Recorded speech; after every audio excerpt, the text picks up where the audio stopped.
Aya?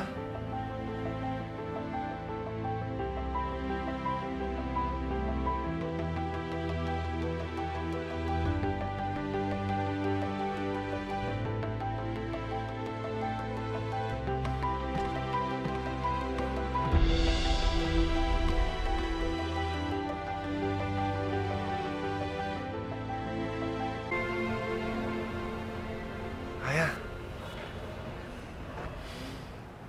Arthur? Long time no see. Long time no see. Pagkatapos ng 12 taon, long time no see lang ang sasabihin mo sa akin? Aya, bakit ka ba nagkaganyan? Galit ka pa rin ba sa akin? Tagal na nangyari sa atin. Hindi mo pa ba ako napapatawad? Paano ko mapapatawad ng isang taong hindi naman humihingi sa akin ng kapatawaran? Anong gusto mo marinig? Sorry? Kahit lumuhod ka ngayon sa akin, hinding-hindi mabubura lahat ng kasalanan mo sa akin, Arthur. Minahal kita. Binigay ko sa'yo ng buong-buo ang puso ko, tapos ito lang igaganti mo sa akin? Iniwan mo ko at ang mga anak mo. Ay, minahal din naman kita eh. Mas mahal ko lang nga si... Napakasama mo. Napakasama mo, Arthur. Bakit ikaw pa? Bakit ikaw pa ang lalaking minahal ko? Aya, tama na. Tanggapin mo na lang na iba na yung mahal ko. Alam mo, Arthur, sa totoo lang, kaya ko naman eh. Tanggap ko naman na si Julia na yung mahal mo. Ang hindi ko lang matanggap, yung inabandona mo ang mga anak natin. Arthur, hindi ka lang asawa. Tatay ka din ng mga anak natin. Lumaki sila nang walang ama. Di minsan ba naisip mo sila? Naalala mo ba sila tuwing birthday nila, Pasko, bagong taon? Simula nung umalis ka, ako na umako ng responsibilidad mo. Ako lang! Hindi lang ako ang sinaktan mo. Kundi pati mga anak mo. Aya! Arthur. Halika na, Madison.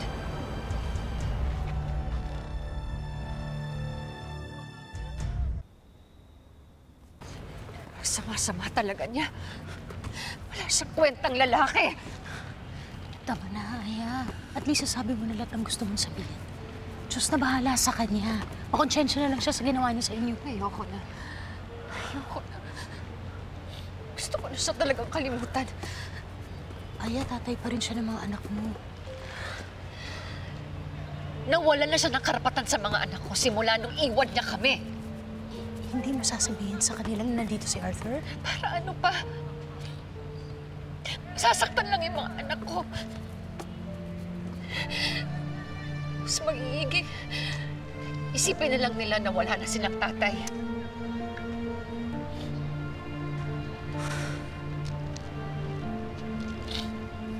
Nagkita kayo ni Ate Aya? Ano, kamusta na siya? Kasama niya sila Kara? Nakuha mo ba number niya? To, siyempre hindi. Galit na galit niya sa akin eh. Malamang. Eh kahit sino naman magagalit sa ginawa mo. Eh ultimo nga anak niya pinabayaan mo. Hindi mo ba sila namimiss? Siyempre namimiss. Dugot laman ko pa rin sila. Oh, edi sana gumawa ka ng paraan para makausap sila. Ngayon alam mo na nasa isang lugar lang kayo. Sana makamusta mo man lang sila. Hindi ko alam. Iniisip ko lang si Julia. Nangako kasi ako sa kanya na kakalimutan ko na si Aya. Siyempre masasaktan yun. Eh, ayoko naman gawin sa kanya yun. Eh kung talagang mahal ka niya, hayaan ka niya magiging ama sa mga anak mo. Bahala na to. Pag-isipan ko. Isa lang pakiusap ko, ha? Huwag na huwag mong banggitin kay Julia to. Ayoko maging issue namin to. Sige, no.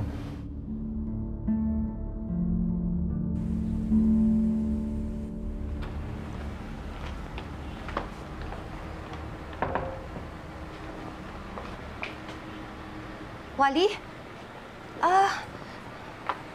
May usapan ba tayo? Wala.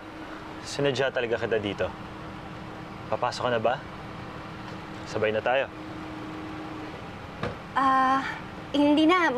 Magja-jeep na lang ako. Ganun ba? Maaari ba kitang sunduin mamaya sa ospital? Para makapaghapunan. Pumunta tayo sa bahay. Gusto kitang ipakilala sa aking ina. Wally, baka pwedeng dahan-dahan muna tayo.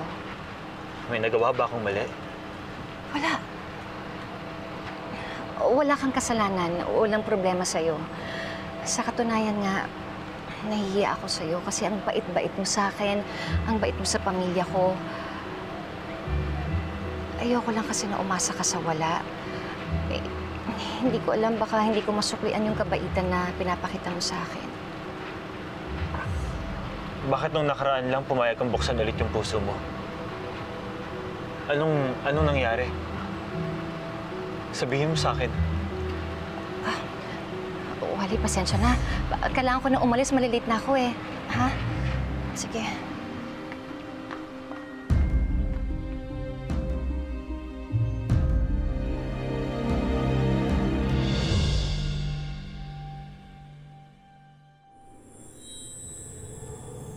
Uy, kuntian mo lang baka maubos na yan.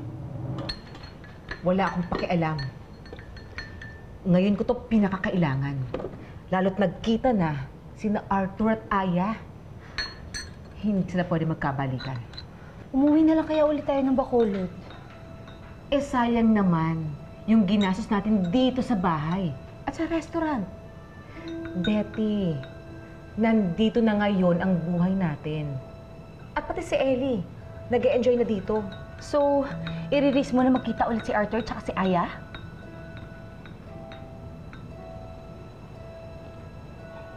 Naniniwala ako sa kapangyarihan ng gayuma.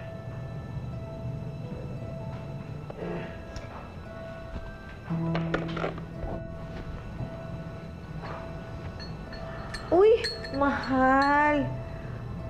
Gising ka na pala. Good morning! Good morning. Oh, mukhang puyat ka yata. Wala to. May iniisip lang ako tungkol sa negosyo. Oh, ito. Magkape ka muna. Ubusin mo lahat yan, ha? Salamat.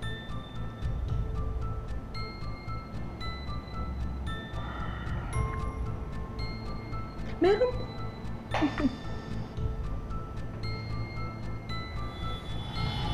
Sarap nito, Swerte ko talaga sa mahal ko.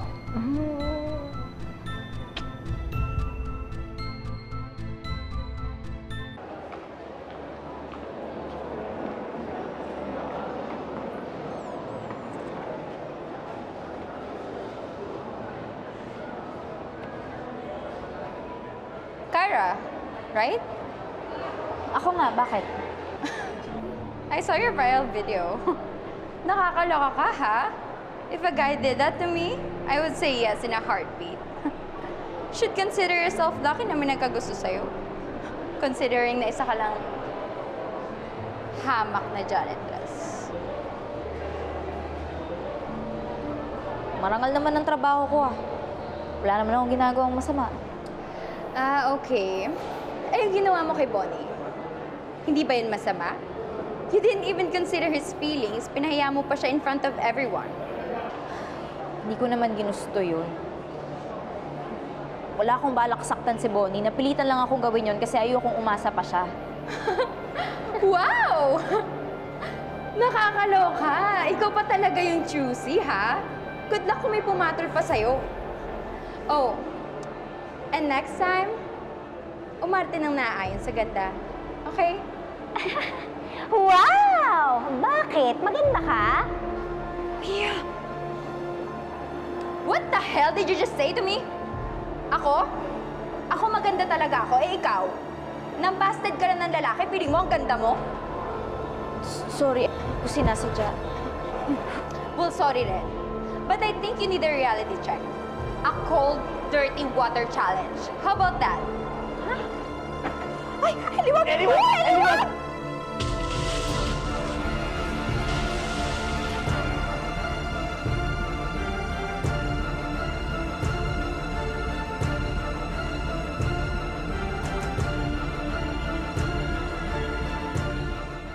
Oh my God, Bonnie, I'm so sorry. I didn't mean to. Ano ba nangyari? Ba't kayo nag-aaway? Kinakausap ko lang siya. I'm trying to defend you sa ginawa niya sa'yo, sa pagpapahiya niya sa'yo. Pero kung ano-ano pang sinasabi sa akin ng babaeng yan. Bonnie, please, huwag ka magalit. Believe me, I'm just looking after you. I mean, after all, we're practically family. Salamat, Ellie. Pero huwag mo na lang din awayin si Kara. Stress lang siya. Okay, if that's what you want. I'm really sorry.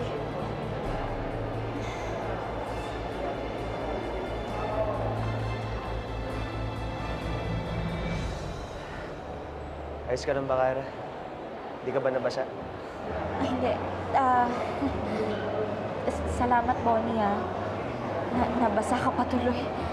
Wala to. Shower lang katapat nito. Basta para sa'yo. Mataas ka sa akin eh.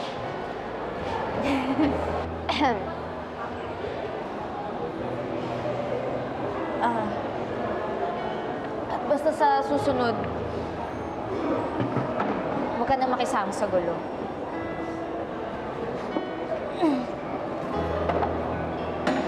Pabayaan mo na lang ako. Kaya ko naman ang sarili ko eh. Hindi ko kailangan ng hero.